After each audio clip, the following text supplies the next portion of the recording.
જય દ્વારકાધીશ મિત્રો. મંડપમાં ઘૂસેલા ફાટેલા હાલતવાળા માણસને દુલ્હને ધૂતકારી કાઢ્યો. બીજી જ પડે વરાજો કાદવમાં પડીને રડી પડ્યો. આ મારો મરેલો ભાઈ નહોતો. રંજનાએ જેવો એ મેલા ભીના ફાટેલા કુર્તાવાળા માણસનો પગ જયપુરના જૂના લક્ષ્મી વિલાસ મંદિરના લાલ કાર્પેટર પર પડતો જોયો. તેની અંદર ડર નહીં પણ નફરતની જ્વાળા ભભૂકી ઉઠી. જાણે એ માણસ વરસાદ નહીં પણ અપશુકન ઓઢીને આવ્યો હોય અને 2 વર્ષથી સજાવવામાં આવી રહેલા તેના લગ્નના દિવસ પર કાદવ ઉછાળવા ચાલ્યો આવ્યો હોય. મંદિરનું પ્રાંગણ ચમકી રહ્યું હતું. સફેદ રંજનીગંધાની માળાઓ, ચાંદીના દીવા, છુપાયેલા કેમેરામેન, રેશમી મંડપ અને મહેમાનોની એવી હરોળ જેમાં મોટા વેપારીઓ, ધારાસભ્યો, નામાંકિત ડોક્ટરો, બિલ્ડરો, વકીલો અને તેની માતાની એ બહેનપણીઓ પણ સામેલ હતી, જે 3 અઠવાડિયાથી એવું જ કહી રહી હતી કે આ લગ્ન વર્ષનું સૌથી મોટું સામાજિક આયોજનનું બનાવવાનું છે. રંજના થોડી જ ક્ષણોમાં વરમાળા પહેરી મંડપ સુધી પહોંચવાની હતી. ઘરેણાં બરાબર હતા, શણગાર અકબંધ હતો, લહેંગો માપસર સીવેલો હતો, ઘૂંઘટ હાથના ભરતકામવાળો હતો. બધું જ એવું હતું જેવું તેણે ઈચ્છ્યું હતું. ત્યારે જ એ માણસ આવી ગયો. વરસાદથી પલળેલો, વાળ કપાળ પર ચોટેલા, દાઢી અસ્તવ્યસ્ત, ડાબો બૂટ આગળથી ખુલ્લો અને આંખોમાં એક એવી બેચેની જે ચોરી કરતાં પણ વધુ અસહ્ય લાગી રહી હતી. તે ચોર નહોતો લાગતો. આ જ વાત રંજનાને વધુ ખૂંચી ગઈ. ચોરનો ઈરાદો સ્પષ્ટ હોય છે.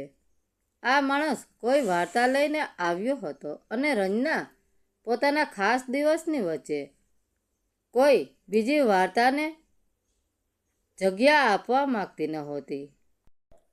તે લહેંગો સહેજ ઉચકીને આરસ પહાડના પગથિયા પર ઝડપથી પગલે તેની સામે જઈને ઊભી રહી. સાંભળો, અહીં તમારું આવવાની મનાઈ છે. માણસે તેની સામે એવી રીતે જોયું જાણે જગ્યા ઓળખવામાં સમય લાગી રહ્યો હોય. મારે રોહિતને મળવું છે. ના, રોહિત નહીં, રોહિતેશ. તેની સાથે લગ્ન પહેલા એક વાર વાત કરવી છે. રંજનાનું લોહી ઉકળી ઉઠ્યું. રોહિતનું પૂરું નામ બહુ ઓછા લોકો લેતા હતા. જયપુરના મોટા પરિવારમાં તે રોહિતેશ રાઠોર હતો.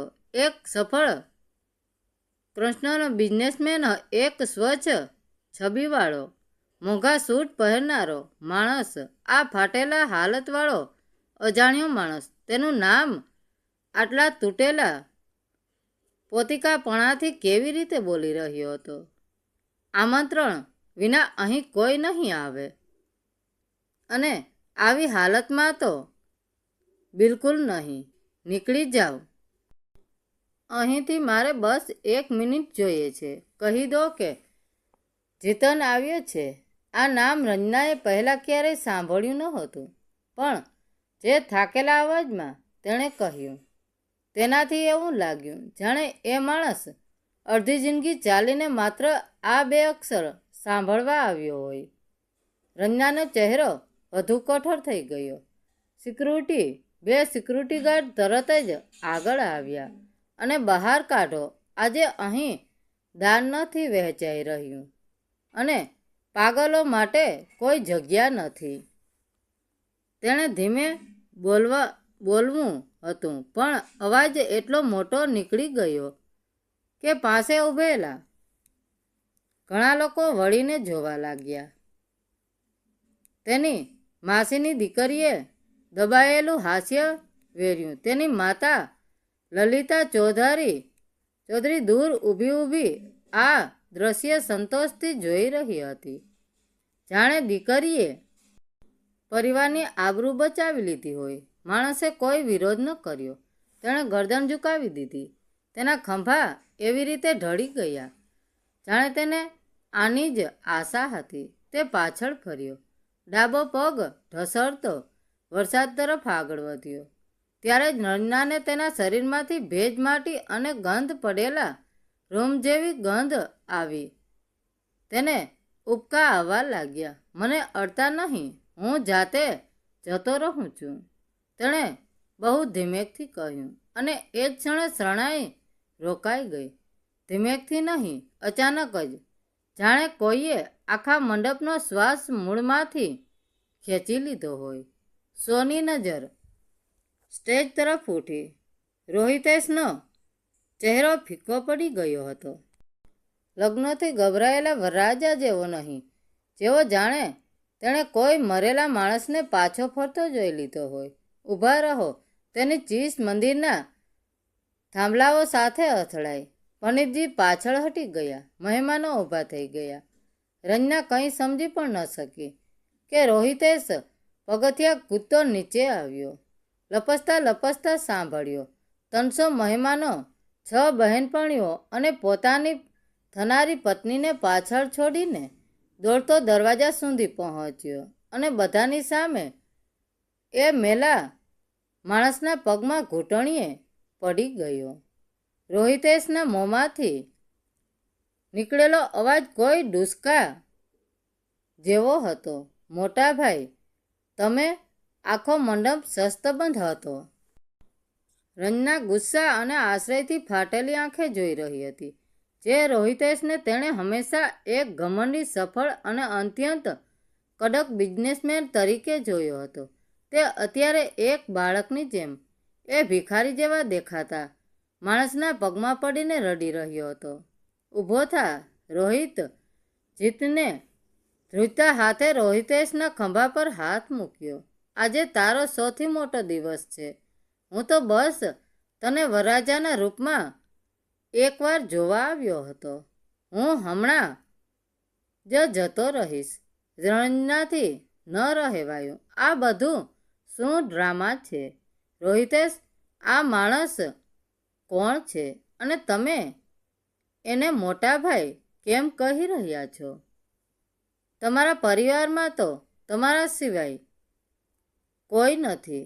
અમે તો એવું જ સાંભળ્યું હતું કે તમારા ભાઈનું વર્ષો પહેલાં અવસાન થઈ ચૂક્યું છે.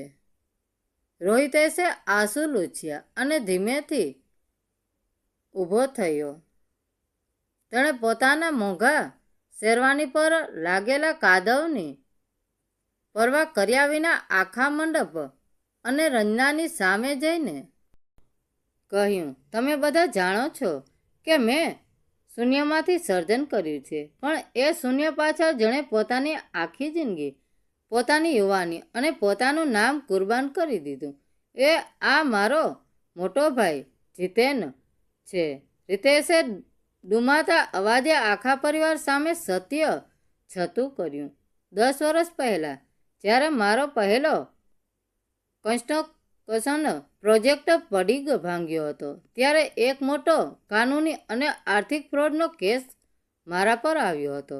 જો હું જેલમાં જાત તો મારી કરિયર અને જિંદગી બંને કાયમ માટે ખતમ થઈ જાત. ત્યારે મોટા ભાઈએ એ બધો જ આરોપ પોતાના માથે લઈ લીધો હતો. પિતાજીએ સમાજમાં આબરૂ બચાવવા મોટા ભાઈને મરેલા જાહેર કરી દીધા હતા અને ઘરની બહાર કાઢી મૂક્યા. તેમણે 7 વર્ષ જેલની કાળકોટડીમાં ગુજાર્યા અને બહાર આવ્યા. પછી મજૂરી કરીને મને પૈસા મોકલતા રહ્યા, માત્ર મારા ભવિષ્ય માટે. મંડપમાં સોપો પડી ગયો. જે મહેમાનો થોડીવાર પહેલા જીતનની મજાક ઉડાવી રહ્યા હતા તેમના માથા શરમથી ઝૂકી ગયા. રંજનાની માતા લલિતા ચૌધરીનો અહંકાર હવે ડર અને શરમમાં ફેરવાઈ ગયો હતો. જીતને નીચે નજરે કહ્યું, મેં સાંભળ્યું કે આજે તારા લગ્ન છે. મેં વિચાર્યું કે દૂરથી જ તને ખુશ જોઈને પાછો ચાલ્યો જઈશ. મને માફ કરજે રોહિત. મેં તારા લગ્નમાં અપશુકન કરી દીધું. અપશુકન નહીં ભાઈ, તમે તો મારા ભગવાન છો. રોહિતેશે પોતાના માથા પરથી સોનાના તારવાળો મોંઘો સોફો ઉતાર્યો અને જીતનના મેલા કાદવવાળા ચરણોમાં મૂકી દીધો. પછી રોહિતેશે રંજના તરફ જોયું. એની આંખોમાં એક વિચિત્ર મક્કમતા હતી.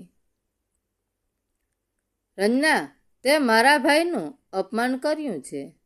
જો તું અને તારો પરિવાર આ માણસને તેના આ જ સ્વરૂપમાં સ્વીકારી ન શકતા હો તો આ લગ્ન અહીં જ પૂરા થાય છે. જે મંડપમાં મારા ભાઈનું સન્માન ન હોય ત્યાં હું ફેરા નહીં ફરું. રંજનાના આવક રહી ગઈ. તેના હાથમાંથી વરમાળા છૂટી ગઈ. જવાની તૈયારીમાં હતી, પણ પછી તેને પોતાની ભૂલ અને પોતાના ઘમંડ પર ભયંકર શરમ આવી. તે ધીમેકથી સીડીઓ ઉતરીને નીચે આવી અને પોતાના મોંઘા લહેંગાની પરવા કર્યા વિના જીતનના પગે લાગી. મને માફ કરી દો મોટા ભાઈ. રંજના રડતા રડતા બોલી. હું નાદાનીમાં દેખાવાને જ સત્ય માની બેઠી હતી. મને એ વાતનો ગર્વ છે કે હું એવા પરિવારમાં જઈ રહી છું જ્યાં ભાઈઓ વચ્ચે આવો પ્રેમ છે.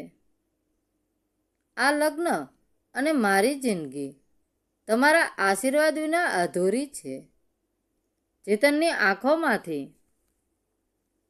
વહેતા આંસુઓએ તેના ચહેરા પર લાગેલી વર્ષોની ધૂળ ધોઈ નાખી.